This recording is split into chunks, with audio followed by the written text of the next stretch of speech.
texto hoje um pouco longo, e provavelmente o penúltimo texto que nós leremos em Daniel. Domingo que vem nós devemos encerrar a exposição desse livro. Quero apenas contextualizar, antes de nós lermos, quero contextualizar para vocês. Aqui, mais uma vez, no texto que nós vamos ler, mais uma vez Deus está mostrando a Daniel o que aconteceria com o povo judeu nos próximas centenas de anos. Provavelmente aí em torno de uns 500 anos ou até um pouco mais. Mas esses próximos anos era meio que uma pequena história de uma história maior que se dará nos últimos dias, no final de todos os tempos, antes de Cristo Jesus voltar. Assim como nós vemos na Escritura, vários momentos assim, coisas se repetindo, histórias se repetindo, que sempre apontam ou para Cristo ou para o retorno de Cristo. Porque toda a Escritura aponta para Jesus, toda ela. Sempre quando nós lemos o Antigo Testamento ou nós lemos no Novo Testamento, sempre a Escritura vai apontar para Cristo. E aqui não é diferente. Então, todos os detalhes do texto vão apontar para a história que aconteceria depois de Daniel. História que realmente se cumpriu, porque foi atestado, no passar do tempo, todos esses cumprimentos. Então, nós não vamos entrar em detalhes no texto, mas nós vamos retirar do texto aquilo que se aplica a nós nos nossos dias e futuramente também para os dias dos nossos filhos, dos nossos netos. E esses aprendizados, tanto foi para o povo daquele período, quanto é também para nós nos nossos dias. Então vamos olhar o texto, ler o texto e depois ver o que o Senhor tem para nós nessa noite. Mas eu, no primeiro ano de Dario, o Medo, me levantei para o fortalecer e animar. Lembra que esse é o anjo Miguel, o texto que nós lemos passado, aquele que vem para nos defender, e ele vai fazer isso novamente. Agora eu te declararei a verdade, e eis que ainda 3 reis se levantarão na Pérsia, e o quarto será acumulado de grandes riquezas, mais do que todos. E, tornado forte por suas riquezas, empregará tudo contra o rei da Grécia. Todos esses acontecidos narrados aqui realmente se cumpriu na história. Depois se levantará um rei poderoso que reinará com grande domínio e fará o que lhe aprouver. Mas no auge o seu reino será quebrado e partido para os 4 ventos do céu. Mas não para a sua posteridade, nem tampouco segundo o poder com que reinou, porque o seu reino será arrancado e passará outro fora dos seus descendentes. Alexandre o Grande teve o seu reino partido e dado aos seus generais. Ele perdeu todo o reino que ele teve, o reino da Grécia. Isso aconteceu também na história. O reino do sul será forte, como também um de seus príncipes. Este será mais forte do que ele e reinará, e será grande o seu domínio. Mas ao cabo de anos, eles se alinharão um com o outro. A filha do rei do sul casará com o rei do norte, provavelmente se referindo ao casamento de Antíoco II, que também, outra coisa que se cumpriu na história, para estabelecer a concórdia. Ela, porém, não conservará a força do seu braço, e ele não permanecerá, nem o seu braço, porque ele será entregue, e bem assim os que a trouxeram a seu pai, e o que a tomou por sua naqueles tempos. Mas de um renovo da linhagem dela, um se levantará em seu lugar, e avançará contra o exército do reino do norte, e entrará na sua fortaleza, e agirá contra eles e prevalecerá. Também aos seus deuses, com a multidão das suas imagens fundidas, com os seus objetos preciosos de prata e ouro, levará como despojo para o Egito. Por alguns anos ele deixará em paz o reino do norte, mas depois este avançará contra o reino do seu rei do sul, e tornará para a sua terra. Os seus filhos farão guerra e reunirão numerosas forças. Um deles virá apressadamente, arrasará tudo e passará adiante. E voltando à guerra, a levará até a fortaleza do rei do sul. Então este se exasperará, sairá e pelejará contra ele, contra o reino do norte, o rei do norte. Este porá em campo grande multidão, mas a sua multidão será entregue nas mãos daquele. A multidão será levada e o coração dele se exaltará. Ele derribará miríades, porém não prevalecerá, porque o rei do norte tornará e porá em campo multidão maior do que a primeira. E ao cabo de tempos, isso é, de anos, virá a pressa com grande exército e abundantes provisões. Naqueles tempos se levantarão muitos contra o rei do sul. Também os dados à violência dentre o povo se levantarão para cumprirem a profecia, mas cairão. O rei do norte virá, levantará baluartes e tomará cidades fortificadas. Os braços do sul não poderão resistir, nem o seu povo escolhido, pois não haverá força para resistir. O que, pois, vier contra ele fará o que bem quiser, e ninguém poderá resistir a ele. Estará na terra gloriosa, e tudo estará em suas mãos. Provavelmente a tomada de Jerusalém novamente, e não mais será estabelecido para o povo de Deus, ou entregue para o povo de Deus. Uma vez aqui, Jerusalém passará, e nós vamos começar a entrar no novo período, agora uma Jerusalém espiritual, não mais local, mas o povo de Deus espalhado por toda a terra. Resolverá vir com a força de todo o seu reino e entrará em acordo com ele. E lhe dará uma jovem em casamento para destruir o seu reino. Isto, porém, não vingará, nem será para sua vantagem. Depois se voltará para as terras do mar e tomará muitas, mas um príncipe fará cessar-lhe o opróbrio e ainda fará recair este opróbrio sobre ele. Então voltará às suas fortalezas, da sua própria terra, mas tropeçará e cairá, e não será achado. Levantar-se-á depois em lugar dele, um que fará passar um exator pela terra mais gloriosa do seu reino, mas em poucos dias será destruído, e isto sem ira nem batalha. Depois se levantará em seu lugar um homem vil, ao qual não tinha dado a dignidade real, mas ele virá caladamente e tomará o reino com intrigas. Aqui nós já começamos a entrar naquilo que vai acontecer nos últimos dias, que Daniel vai chamar de abominável da desolação, né? Ou seja, melhor dizendo, Jesus em Mateus 24 fala sobre esse abominável da desolação, citando Daniel, inclusive esse texto aqui. As forças inundantes serão arrasadas de diante dele, serão quebrantadas, como também o príncipe da aliança. Apesar da aliança com ele, usará de engano, subirá e se tornará forte com pouca gente. Virá também caladamente aos lugares mais férteis da província e fará o que nunca fizeram seus pais, nem os pais de seus pais. Repartirá entre eles a presa, os despojos e os bens. E maquinará os seus projetos contra as fortalezas, mas por certo tempo suscitará a sua força e o seu ânimo contra o rei do sul, à frente de grande exército. O rei do sul sairá à batalha com um grande e muito poderoso exército, mas não prevalecerá, porque maquinarão projetos contra ele. Os que comerem os seus manjares o destruirão, e o exército dele será arrasado, e muitos cairão traspassados. Também estes dois reis se empenharão em fazer o mal a uma só mesa, falarão mentiras, porém isso não prosperará, porque o fim virá em tempo determinado. Então o homem vil tornará para a sua terra com grande riqueza, e o seu coração será contra a santa aliança.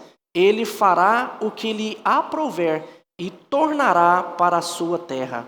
No tempo determinado, tornará a avançar contra o sul, mas não será nesta última vez como foi a primeira, porque virão contra ele navios de Quitim, que lhe causarão tristeza.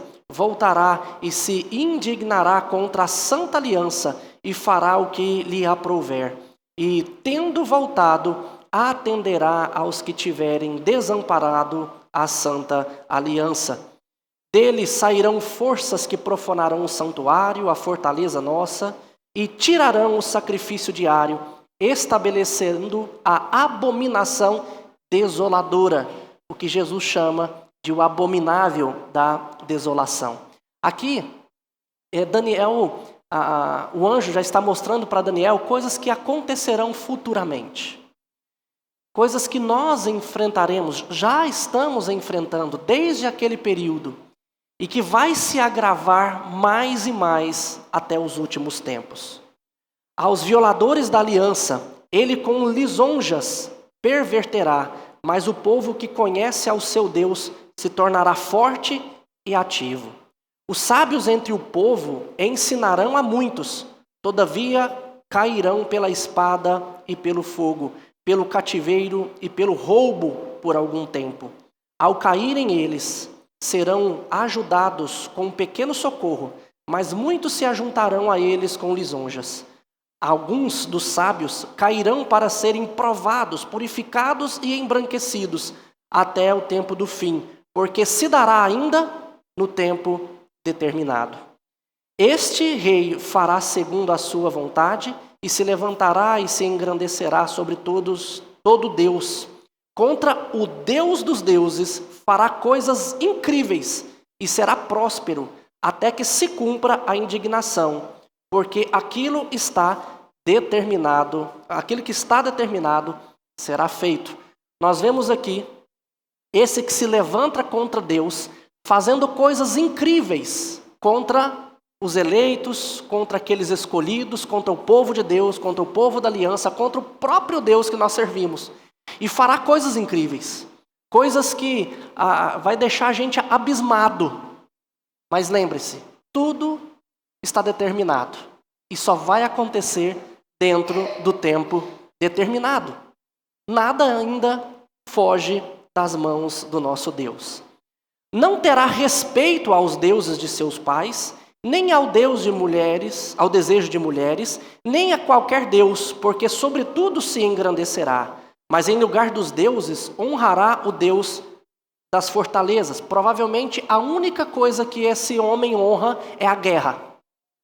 A única coisa é intentar guerra contra os eleitos de Deus. A um Deus que seus pais não conhecem, honrará com ouro, com prata, com pedras preciosas e coisas agradáveis. Com o auxílio de um Deus estranho, agirá contra as poderosas fortalezas, e aos que reconhecerem, multiplicar-se-á a honra, e fá-los-á reinar sobre muitos. Ou seja, quem o reconhecer, reinará com ele, mas quem não o reconhecer, sofrerá muitos danos, e lhe repartirá a terra por prêmio. No tempo do fim, o rei do sul lutará contra ele, e o rei do norte arremeterá contra ele com carros, cavaleiros e com muitos navios, e entrará nas suas terras e as inundará e passará. Entrará também na terra gloriosa, e muitos sucumbirão, mas no seu poder escaparão estes, Edom e Moabe, e as primícias dos filhos de Amon. Quem é Edom, Moabe e os filhos de Amon? São os inimigos do povo da aliança. São os inimigos dos judeus. São inimigos do povo de Deus. O anticristo, ele vai intentar guerra na terra, mas somente contra aqueles que são cristãos. Somente aqueles que servem a Deus. Somente aqueles que receberam a marca da aliança. Porque aqueles que rejeitam a Cristo, esses não sofrerão dano. Somente aqueles que optaram por Cristo Jesus. Estenderá a mão também contra as terras, e a terra do Egito não escapará. Apoderar-se-á dos tesouros de ouro e de prata e de todas as coisas preciosas do Egito. Os líbios e os etíopes os seguirão, mas pelos rumores do Oriente e do Norte será perturbado e sairá com grande furor para destruir a extremidade a muitos. Armará as suas tendas palacianas entre os mares, contra o glorioso Monte Santo, mas chegará ao seu fim, e não haverá quem o socorra. Mais 4 versículos apenas. Neste tempo se levantará Miguel, o grande príncipe, o defensor dos filhos do teu povo, e haverá tempo de angústia, a qual nunca houve, desde que houve nação até aquele tempo. Mas naquele tempo será salvo o teu povo, todo aquele que for achado inscrito no livro. Muitos dos que dormem no pó da terra ressuscitarão, uns para a vida eterna e outros para a vergonha e horror eterno. Os que forem sábios, pois, resplandecerão como o fulgor do firmamento, e os que a muitos conduzirem à justiça, como as estrelas, sempre e eternamente. Tu, porém, Daniel, encerra as palavras e sela o livro, até o tempo do fim. Muitos esquadrinharão, e o saber se multiplicará. Meus irmãos, como eu disse para vocês, se fôssemos esmiuçar o texto, seria necessário muitas horas de estudo. Mas não é o meu propósito aqui. Podemos até, numa escola dominical, se vocês quiserem, a gente esmiuçar tudo. Pastor, o que são todos esses detalhes? Mostra isso para nós. Mas eu quero tratar com vocês nessa noite o propósito de tudo isso ter sido escrito. E em primeiro lugar, o propósito de tudo isso ter sido mostrado, meus irmãos, é para mostrar para nós que todas as coisas acontecem de acordo com a determinação de Deus. Os mínimos detalhes de tudo isso que foi escrito aconteceu na história, mostrando para nós que aquilo que Deus disse que aconteceria, isso de fato aconteceu. Não tem como fugir os propósitos de Deus. Se você voltar os seus olhos aí para a sua Bíblia, por exemplo, no versículo de número 27, você vai ler: por isso não prosperará, porque o fim virá no tempo determinado. Versículo 29, no tempo determinado tornará a avançar contra o sul. No versículo 33, fala dos sábios caindo por algum tempo. Final do versículo 33, mostrando que há um tempo também determinado. Versículo 35, final do versículo 35, se dará ainda no tempo determinado. Versículo 36, final dele, porque aquilo que está determinado será feito, será feito. Meus irmãos, o texto inteiro aponta para isso. Nada acontece que não seja pela determinação de Deus. Eu sei que muitas vezes as pessoas podem entrar em crise com essa soberania de Deus que determina todas as coisas. Eu sei que pode ser difícil para muitos entender como que um Deus, se Ele é soberano, Ele permite o sofrimento. Um Deus que, se Ele é soberano, Ele permite catástrofes. Um Deus que é soberano, Ele permite injustiças.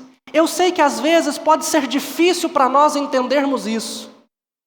Mas essas crises que nós temos com relação a isso não pode nos impedir de entender, de olhar para as Escrituras e ver que de fato Deus Ele é soberano e determina todas as coisas. Como nós aprendemos do salmista, os nossos dias já foram escritos e determinados quando nenhum deles havia ainda.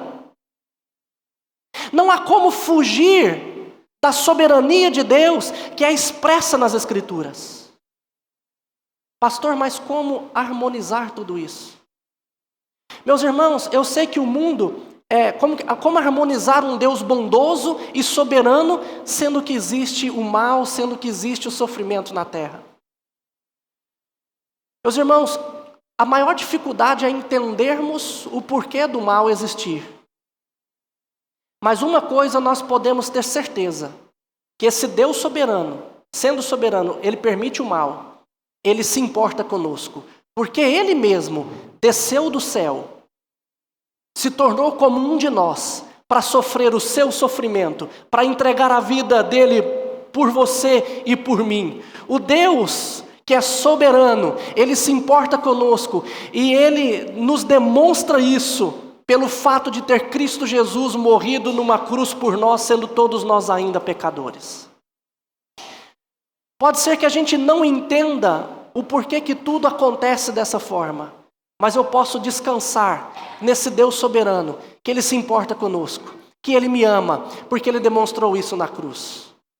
E a soberania de Deus, embora possa causar em nós essa angústia de por que Deus permite tudo, mas no fundo, ela deveria trazer para nós tranquilidade, porque se esse Deus que é soberano dessa maneira, se importa tanto conosco, ao ponto de enviar Cristo Jesus, seu Filho, para sofrer no nosso lugar, se esse Deus é soberano, se esse Deus determina todas as coisas, então eu posso descansar que a minha vida está nas mãos dele, e aconteça o que acontecer, nada foge do seu controle.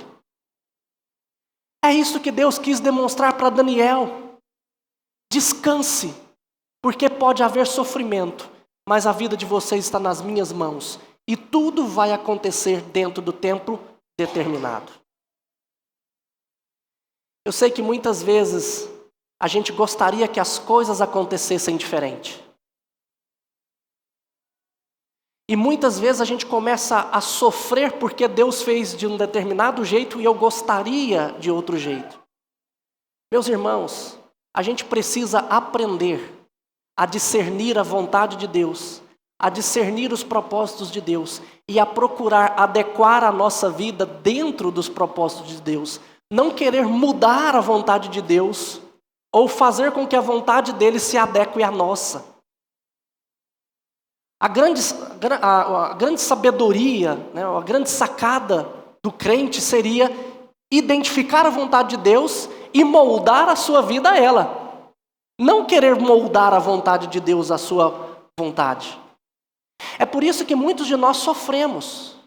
Porque ao olhar para a realidade, nós choramos e gostaríamos que ela fosse diferente. Mas não vai ser. Porque todas as coisas vão acontecer exatamente como Deus determinou. Nós é que precisamos nos moldar a isso. Mas lembrarmos que esse Deus soberano, que determinou todas as coisas, nos ama e cuida de nós. Uma outra coisa que nós aprendemos aqui, meus irmãos, é que o sofrimento, ele é inevitável. Mas a vitória, ela é certa. Quando nós olhamos, por exemplo, no versículo 33, os sábios entre o povo ensinarão a muitos, todavia cairão pela espada e pelo fogo, pelo cativeiro e pelo roubo por algum tempo. Nós já vemos que esses sábios são aqueles que permanecem firmes no Senhor, na aliança do Senhor. Mas eles também cairão, eles sofrerão. Observe, no versículo 1 do capítulo 12, diz aí que nesse tempo se levantará Miguel como o grande príncipe, o defensor dos filhos do teu povo. E haverá tempo de angústia. Haverá tempo de angústia. O qual nunca houve desde que houve nação até aquele tempo. Mas naquele tempo será salvo o teu povo. Meus irmãos, então prestem atenção. Eu sempre digo que Jesus nunca nos enganou quando Ele chama os seus. Jesus nunca prometeu para nós facilidade no mundo. Jesus nunca prometeu que nós não enfrentaríamos a injustiça. Jesus nunca disse que a gente não seria motivo de chacota, de zombaria ou de perseguição. Nunca. Eu até falo muito para os irmãos tomarem cuidado com aquelas mensagens simplesmente que diz que você veio para vencer, que você vai ser feliz, que com Jesus não há crise, não há nada disso.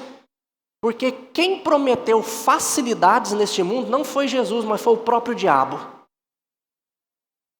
Foi o diabo que, levando Jesus ali no pináculo do templo, mostrou todo mundo. E nós vemos no texto que esse abominável da tribulação, ele dominava todo mundo. Foi ele que levou Jesus lá e disse: se você prostrado me adorar, eu vou dar tudo isso para você. Ou seja, a oferta dele foi dar o mundo sem que Jesus tivesse que ir para a cruz.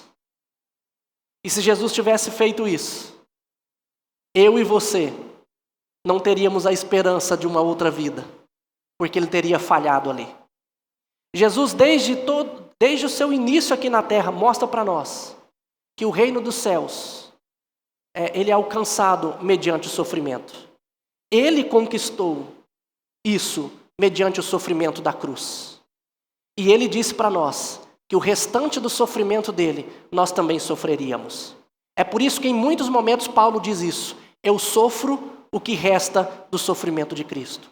É por isso que Jesus disse que se nós quiséssemos segui-lo, nós deveríamos negar a nós mesmos, tomar a nossa cruz e segui-lo. A caminhada com Jesus, meus irmãos, não é fácil. Você pode ser injustiçado no seu trabalho. Você pode não ser reconhecido simplesmente por ser cristão. Você adolescente, você criança, ou qualquer um de nós, podem zombar de nós lá na escola, lá na faculdade, dizendo: você é crente, você acredita na criação, Adão e Eva, e assim por diante. Muitos podem fazer isso, e Jesus sempre nos disse que isso aconteceria.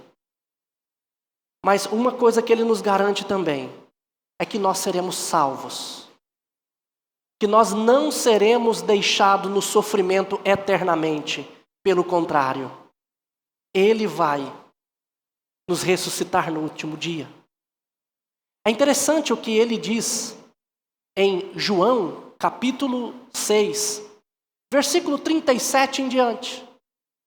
Ali Jesus diz o seguinte: todo aquele que o Pai me dá, esse virá a mim.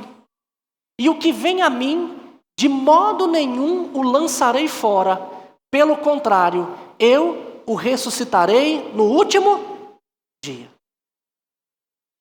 Meus irmãos, eu sei que nenhum de nós gostaria de passar por dificuldades aqui nessa terra. Eu sei que pode ser que a maioria de nós, se não todos, gostaria de ter facilidades, gostaria de não sofrer injustiça, gostaria de ter uma vida tranquila aqui na terra. Eu sei que todos nós, talvez todos, gostaria de ter uma vida assim. Mas não foi assim que Jesus escreveu, que Deus escreveu para nós, Deus o Pai, Cristo Jesus e o Espírito Santo. Não foi assim. Ele determinou que nós enfrentaríamos dificuldades. Mas a vida que nós desejamos ter, ela não se encontra aqui, agora, antes de Jesus retornar, mas depois que ele retornar. A vida que nós almejamos não é agora, mas é depois. E a gente precisa viver nessa expectativa. Quanto menos eu pensar nessa vida e mais na próxima vida, depois do retorno de Cristo, menos eu vou sofrer. Menos eu vou viver angustiado. Menos eu serei abalado pelas circunstâncias. Mas eu preciso olhar para lá. Olha o que Deus está dizendo para Daniel, ensinando a ele. Daniel, o meu povo vai sofrer, vai haver angústia. E vai chegar um período, nos últimos dias, que essa angústia vai ser tamanha, uma angústia que nunca ninguém nesse mundo já enfrentou. Ninguém nesse mundo já enfrentou. Irmãos, e Deus está... o anjo está mostrando aqui para Daniel, Deus está mostrando para Daniel que esta angústia trata-se da grande tribulação dos últimos dias. E eu já disse aqui para vocês, e repito, eu sei que muitos talvez tenham sido ensinados de que a igreja não vai passar pela grande tribulação. Mas se você foi ensinado assim, tente arrancar isso da sua cabeça. Porque a igreja vai passar, sim, pela grande tribulação. Domingo que vem nós vamos falar um pouquinho mais sobre isso. Quando João, em Apocalipse, ele vê as pessoas adorando ali diante do trono do Senhor, ele pergunta: quem são esses? E ali o ancião de dias responde para ele: são esses os que vêm da grande tribulação, que lavaram as suas vestes no sangue do Cordeiro. O Senhor Jesus nos diz que vai haver dias tão terríveis que, se eles não fossem abreviados ou cortados, nem os eleitos se salvariam. Ou seja, eles estão lá passando pela grande tribulação. Mas o que o Senhor Jesus quer nos ensinar com isso? Que não importa, meu querido irmão, o tamanho do sofrimento, o tamanho do problema que a gente venha passar, não importa. Porque eu já disse isso para vocês e repito aqui hoje. Jesus não nos prometeu uma caminhada tranquila, mas Ele nos garante uma chegada segura. Nós vamos chegar. Nós não temos que ter medo dos problemas que vamos enfrentar nessa vida. O que nós precisamos é olhar para Cristo e seguir olhando para Ele. Durante a caminhada a gente pode tropeçar, durante a caminhada a gente pode ser ferido, durante a caminhada a gente pode sentir medo, mas eu tenho que ter certeza que eu vou chegar. Uma terceira coisa que eu gostaria de mostrar para vocês aqui é que o mais importante de tudo nessa vida é ter o nosso nome escrito no livro da vida. Isso é o que é mais importante. Olha, o versículo 1 ainda diz: mas naquele tempo será salvo o teu povo. Quem que é o povo dele? Todo aquele que for achado inscrito no livro. Todo aquele que for achado escrito no livro. Meus irmãos, domingo retrasado, né? O último domingo que eu preguei, eu cheguei a ler Apocalipse, capítulo 5. Quando João vê o livro na mão daquele que estava sentado no trono, mas ele chorava, porque não tinha quem que abrisse o livro, que tomasse o livro. Ninguém era digno. A ideia é a seguinte: no início de tudo, Deus escreveu o nosso nome. Se todo aquele que entregou a sua vida para Cristo tem um nome escrito no livro da vida. Está escrito lá. Deus escreveu o nosso nome lá. Mas para que esses pudessem ser salvos, o preço pelo pecado deles tinha que ser pago. O nome estava escrito, mas o preço ainda não tinha sido pago. E o preço do pecado de todos nós sabemos. É o sangue de Cristo Jesus. Por isso que num primeiro momento João chorava. Porque ele entendia: o meu nome está escrito no livro. Mas quem é que vai pegar o livro, que vai abrir para ler o meu nome na presença de Deus, dizendo: eu posso estar aqui, Ele pode estar aqui? Quem é que vai fazer isso? E por isso ele chorava. Quando ele então vê o Cordeiro, aquele que foi morto, que é digno de tomar o livro, de abrir o livro, desatar os selos, então ele se alegra diante disso, porque foi Cristo Jesus quem morreu por nós. Então a nossa alegria, meus irmãos, tem que ser do nosso nome estar lá, escrito lá, e nós temos a certeza de que Cristo Jesus morreu uma vez por todas para pagar pelos nossos pecados. Nós não podemos perder a alegria das palavras de Jesus na cruz, registradas por João no capítulo 19, versículo 30. Pai, está pago, eu paguei a dívida. A nossa alegria, a maior alegria nossa nesse mundo, tem que ser por saber aquilo que Paulo escreveu em Colossenses capítulo 2, versículo 14. Que existia um escrito de dívidas, de dívida que era nos prejudicial, mas Cristo Jesus removeu inteiramente, encravando na cruz. A dívida foi paga. E então nós podemos ter alegria nisso. Quando Jesus enviou os 70, ali em Lucas capítulo 10, narra esse episódio, de Jesus enviando os 70 para pregar o evangelho, para expelir demônios, eles voltam maravilhados disso. E no versículo 20, Jesus diz para eles: olha, não fiquem animados porque os espíritos se submetem a vocês. Se alegrem porque o nome de vocês estão escrito no livro da vida. Meu irmão, não importa a sua circunstância, não importa o sofrimento que você esteja passando ou venha passar. Se o seu nome está escrito no livro da vida, alegre-se por isso. Porque a gente pode enfrentar tudo de pior nessa vida. Tudo de pior. Mas quanto dura a nossa vida aqui? 50, 60, 70, 80 anos? 90, 100? Não importa.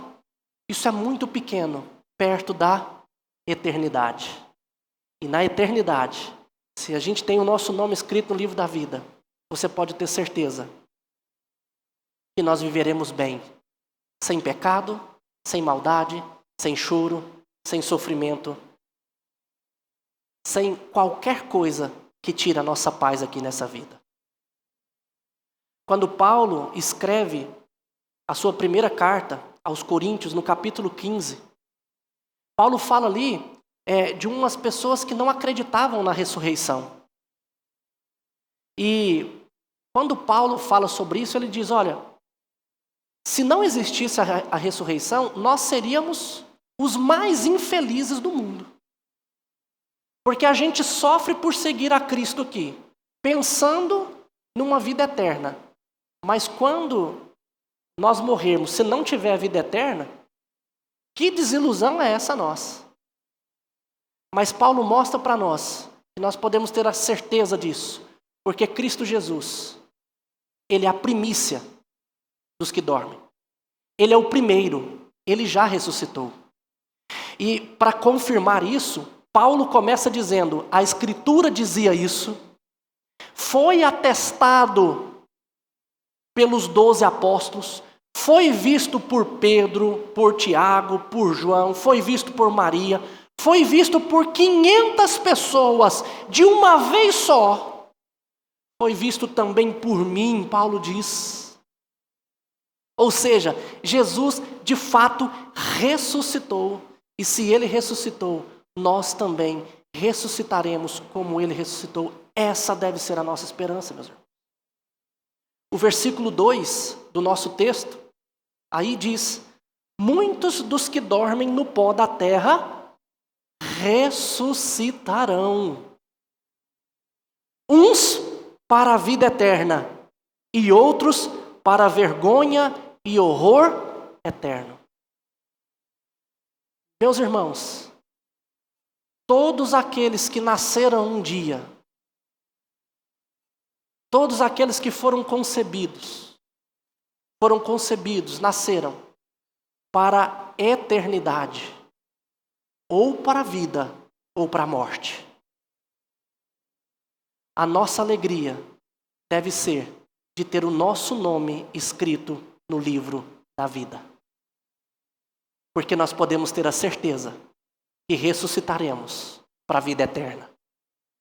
Esta é a vida pela qual Jesus morreu por nós.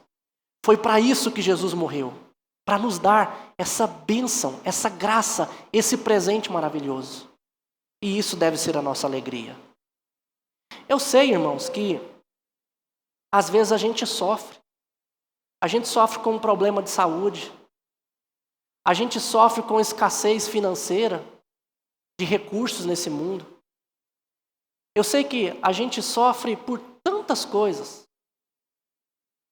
Mas acredite, isso é por breve tempo. Logo isso vai passar. Mas para que a gente consiga vencer isso, a gente precisa pensar na eternidade, desejar a eternidade. É por isso que Paulo escreve aos Colossenses, no capítulo 3, dizendo: olha, pensai nas coisas lá do alto, onde Cristo vive. Porque a nossa vida está com Cristo. Nós precisamos elevar nosso pensamento a isso. Quanto menos a gente desejar as coisas daqui, quanto menos a gente se importar com as coisas daqui, mais nós vamos focar nas coisas eternas, mais fortes nós estaremos e menos angústia, menos sofrimento nós enfrentaremos. Pastor, menos sofrimento? O senhor está querendo dizer então que se eu focar no céu, eu vou deixar de ter problemas? Não! Os problemas continuarão, mas a gente vai sofrer menos. A gente sofre tanto com os problemas aqui, é porque a gente deseja demais viver aqui com facilidade. É por isso que nós sofremos. Mas quando nós olhamos para lá, nós temos essa esperança. Portanto, nós precisamos focar em Cristo Jesus. Precisamos focar na vida eterna. Precisamos desejar isso, para que a gente possa nos alegrar de ter o nosso nome escrito no livro da vida. Quando Jeremias escreve Lamentações, ele fala: olha, eu quero trazer à memória aquilo que me dá esperança. O que nos dá esperança? A única esperança que nós temos, meus irmãos, é a vida eterna. E é isso que nós precisamos todos os dias pensar para que a gente consiga viver neste mundo mau. Em último lugar, outra coisa que nós aprendemos aqui é que enquanto nós vivemos aqui, a nossa preocupação não deve ser em ter dinheiro, não deve ser em ter saúde, não deve ser em ser reconhecido ou ter poder, nada disso. Mas a nossa preocupação aqui deve ser em viver com sabedoria e praticar a justiça. Olha só o que o versículo 3 diz. Os que forem sábios, pois resplandecerão como o fulgor do firmamento. E os que a muitos conduzirem à justiça, como as estrelas, sempre e eternamente. A sua preocupação e a minha preocupação devem ser em viver com sabedoria. A primeira coisa, viver com sabedoria. Salomão nos ensina em Provérbios que o princípio da sabedoria é o temor do Senhor. O temor do Senhor é o princípio da sabedoria. Nós precisamos aprender a viver com sabedoria. E é por meio da Escritura que nós vamos adquirir isso. É lendo a palavra, é falando uns com os outros com salmo. Eu sempre digo para os irmãos, incentivo os irmãos a voltarem para casa conversando sobre o que nós aprendemos aqui. Falando uns com os outros sobre aquilo que nós aprendemos de Deus. Isso nos ajuda mais e mais a adquirirmos sabedoria. A sabedoria que nós vemos na Escritura começa com o temor do Senhor.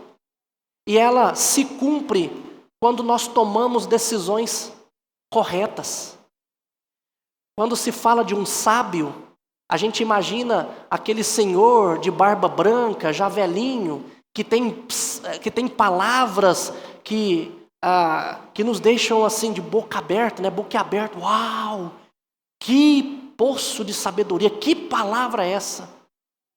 A gente tem essa ideia, né, de um sábio, mas a Bíblia diz que o sábio é aquele que toma decisões à luz da palavra de Deus, à luz correta, ou a decisão correta, de acordo com a palavra do Senhor. Esse é o sábio.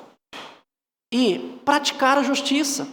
Miqueias, tem um texto de Miqueias, capítulo 6, versículo 8, ou é 8:6, se eu não me engano, acho que é 6:8, que diz: Ele te declarou, ó homem, o que é bom e o que o Senhor espera de ti, ou pede de ti, que pratiques a justiça e ames a misericórdia e andes humildemente com o teu Deus.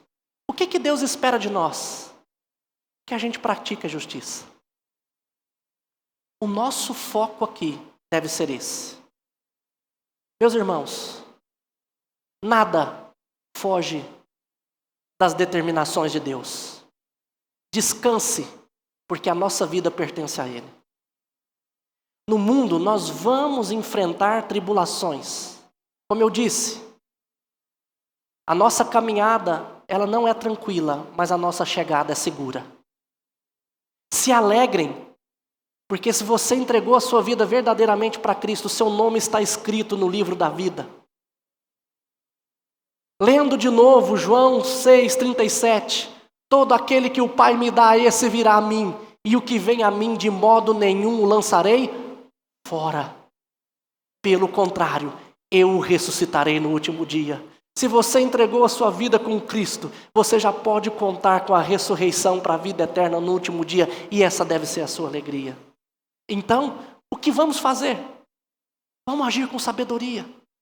Vamos procurar praticar a justiça, ser justo, ser honesto, amar uns aos outros, fazer o bem uns pelos outros. É isso que nós precisamos fazer o tempo todo. E com certeza, Deus vai alegrar o seu coração de tal maneira que você pode enfrentar qualquer situação nesse mundo, mas estará sempre firmado no Senhor, olhando para Ele e tendo um motivo para sorrir e para cantar um novo cântico. Amém? Vamos nos colocar de pé.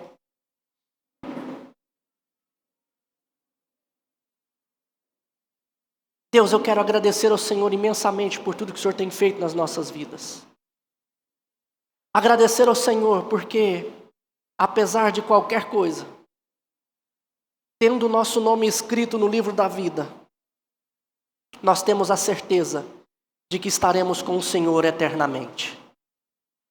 Deus, assim como o Senhor confortou a Daniel e o povo de Israel naquele período do cativeiro babilônico, mesmo mostrando para eles que enfrentariam centenas de anos de sofrimento, assim também o Senhor mostra para nós que não importa o que vamos enfrentar, pois é certo que seremos salvos e estaremos com o Senhor.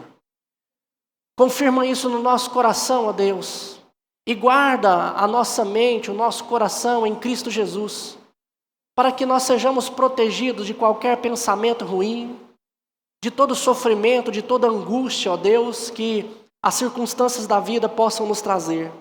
E que desta maneira, ó Pai, nós possamos mais e mais estarmos firmados no Senhor, alegres e contentes com o Senhor, por tudo aquilo que o Senhor já fez por nós. E agora, irmãos, que a graça do nosso Senhor e Salvador Jesus Cristo, Filho, o amor de Deus, o Pai, e que a eterna comunhão do Espírito repouse sobre vós, hoje e para todo sempre. Amém. A igreja pode se assentar.